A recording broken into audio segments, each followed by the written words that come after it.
गांव का सरपंच राजा को विचित्र घटना के बारे में बताना आरंभ करता है। महाराज, हमारे गांव के पास ही एक जंगल लगता है, जहां से गुजरते वक्त पिछले कुछ समय से हम वहां एक चंपा फूल का पौधा और उसके आसपास बांस के कई पेड़ों को देख रहे हैं। पर महाराज, विचित्र बात तो ये है कि उन पौधों को किसी गांव वाले ने नहीं उगाया, बल्कि वो खुद ही वहां उगाए हैं। और उससे भी विचित्र बात है, उन पौधों की उगने की बनावट, उन्हें देखकर बिल्कुल ऐसा लगता है महाराज, जैसे वो बांस के पौधे खास तौर पर उस चंपा के पौधे की सुरक्षा के लिए ही लगाए गए हों। ग्राम प्रधान की बात सुन राजा बोल पड़ा, तुम ये क्या कथा सुना रहे हो भाई?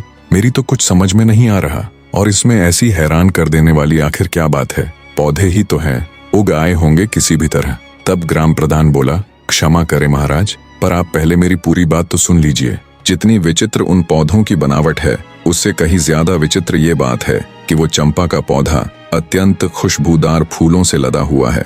और जब कोई ग्रामीण अथवा राहगीर उसके फूलों को तोड़ने का प्रयत्न करता है, तो वो किसी जादुई पौधे की तरह रहस्यमयी ढंग से ऊंचा होता चला जाता है। इतना ऊंचा कि हाथ से फूल तोड़ना तो दूर की बात है, किसी लंबी लकड़ी से भी उस पौधे के फूलों को तोड़ पाना असंभव है महाराज। अब राजा जय सिंह की ग्राम प्रधान की बातों में रुचि बढ़ने लगती है। वे पूरे ध्यान से उसकी बातें सुन रहे थे।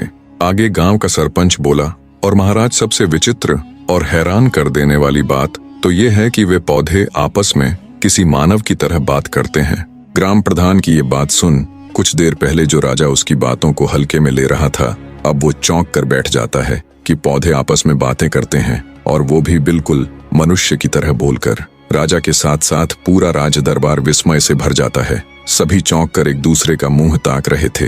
राजा जय सिंह हैरानी से ग्राम प्रधान से कहता है, ऐसे कैसे हो सकता है कि पौधे आदमियों की तरह बात करें?